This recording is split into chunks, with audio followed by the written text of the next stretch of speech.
UP 335 news में आपका स्वागत है। नमस्कार दोस्तों, उत्तर प्रदेश में भागम भाग का मामला अलग अलग अंदाज में गुल खिला रहा है। अलीगढ़ में होने वाले दामाद के साथ 7 रुपया जेवर लेकर फरार होकर मंदिर में शादी रचाकर जयमाला पहनी, जिसकी चिंगारी बदाऊं तक पहुंची।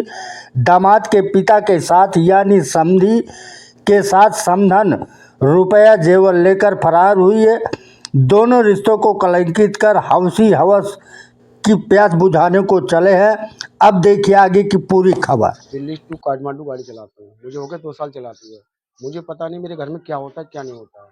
मेरी मैडम फ़ोन करती है, मैं पैसे डालता रहता था। मैंने कभी ये नहीं पूछा कितने पैसे खर्च हो रहे कितने नहीं है। ट्रक ड्राइवर की इनकम है कम से कम 40,000 रुपये महीने की, ठीक है। उसके बाद में मेरी पीठ पीछे क्या चल रहा है क्या नहीं चल रहा है इसके बारे में जानकारी नहीं है।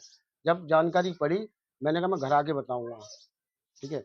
इससे पहले 3 बार मैं हंगामा कर चुका हूँ, 3 बार भाग चुकी है अपने समधी के साथ में। इससे पहले भी बात चली? इससे पहले भी मैंने फिर भी इसे रख लिया घर में। मैंने अब चलो अगली बार सुधर जाएगी, वो नहीं सुधरी। तीसरी बार ये हुआ 11 तारीख की रात में 11 बजे, जिस दिन आंधी और पानी आया था, मैं लखनऊ था, गाड़ी लेके आ रहा था। इसे पता लग गया ये आ रहा है कलेश हो घर में। समधी को फ़ोन किया, 700 रुपये वहाँ से गाड़ी करके आया। गाड़ी वाले का नंबर है, गाड़ी वाला खुद बयान करेगा। तो वहाँ से उन्होंने कहा था मेरी समधी की तबीयत खराब है और जल्दी चलो उसे लेके आना समधी, ठीक है। और मैं फ़ोन करता हूँ जहाँ वो बता रहे हैं कि उनकी बहन भाभी भैया घर पे हैं, वहाँ है नहीं। उनके भाई भैया मना कर रहे हैं कि हमारे घर से चली गई। और वो लोग यही कह रहे हैं भाई भैया घर पे हैं। और इतना मैं जानकारी सुबह भी करके आया हूँ, उनके मुन्नी के मकान में किराए पे रह रहे हैं बिल्लू सिंह, वहाँ थे वो सुबह। पुलिस ने क्या पुलिस में कंप्लेंट की है आपने? अब मैंने पुलिस में कंप्लेंट करी, 3 दिन से मुझे घुमा रहे हैं क्या कह रही है पुलिस? कि आना नहीं चाह रही है, आना नहीं चाह रही है। आएगी तो बयान देगी, जिसके बयान देगी उसके साथ जाएगी, आप कुछ नहीं कर पाएंगे। कितने बच्चे हैं आपके? मेरे 2 बेटी हैं 2 बेटा है। अच्छा, तब आपने पुलिस से और कुछ नहीं कहा कि इस तरीके के आप हमारी मदद नहीं कर रहे? मैंने आप उनसे बहुत कहा, तो मैंने कहा कुछ नहीं हो सकता इसमें। बोले आप वहाँ जाइए मजिस्ट्रेट के पास, वहाँ कंप्लेंट दीजिए। बेटी की एक की शादी हुई है। एक की शादी हो गई है। इस तरह से कैसे बच्चों को आप रख पाएंगे? कहाँ बच्चे हैं आप, कैसे पालन पोषण? अब सर जी एक बात बताइए, अगर मैं पैदा नहीं करूँगा बच्चों को खिलाऊंगा क्या? औरतें सबकी हैं, सबके घर में होती हैं। हुँ? अब ये तो नहीं मालूम किस टाइम क्या हो जाएगा।